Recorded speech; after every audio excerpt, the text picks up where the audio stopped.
Hi, Congressman Tracy Mann coming to you today from my office at the nation's capital.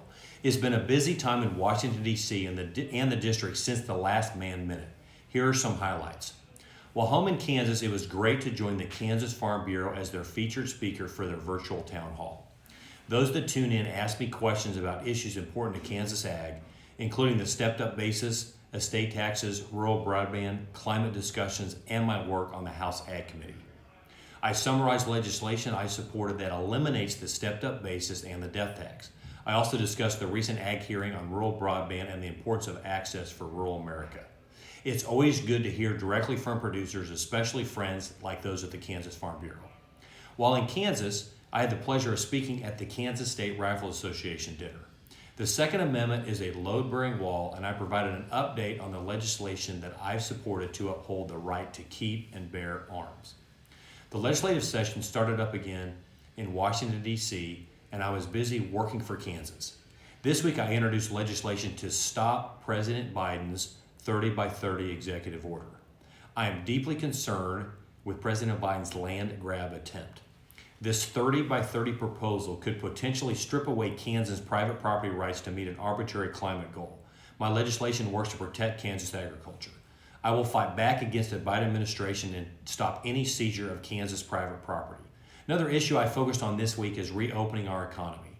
I spoke on the House floor about the importance of getting Americans back to work.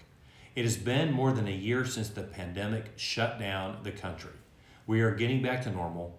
Businesses are ready to reopen and welcome back customers.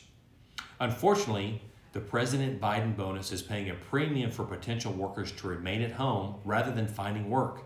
I've heard from countless small businesses in the Big First who cite the Biden bonus as the reason why they cannot find workers and therefore cannot completely reopen.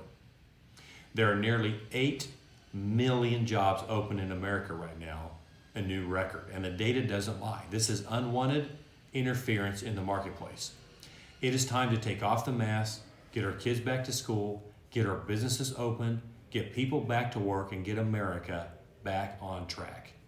We're seeing impacts of the Biden inflation across all aspects of our economy.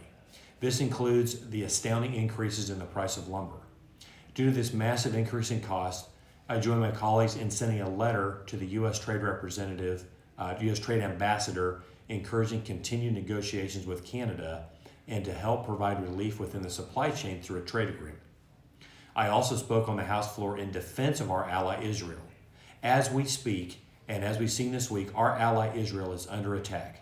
The terrorist group Hamas is launching thousands of rockets at Israel this week. Let me be perfectly clear. America stands with Israel. We have always and we will always be staunch supporters.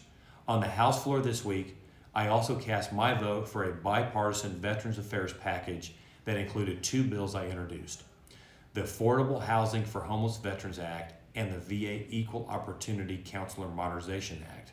These bills remove regulations and provide common sense reform to the Department of Veterans Affairs that will directly impact veterans.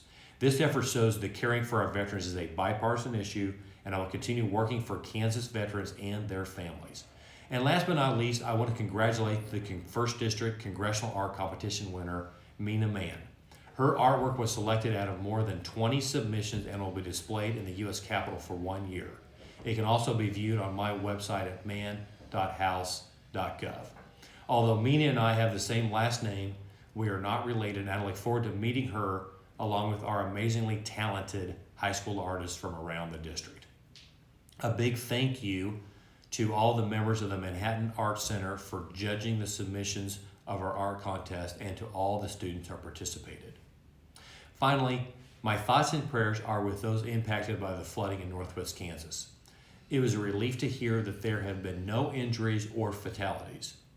I reached out to local officials to ensure that they are receiving the help and the support that they need, and I will continue to monitor the situation. As I spend time at home in Kansas next week, I will continue to meet with Kansas to hear what issues Kansans are facing and how I can best advocate for them in Washington, D.C.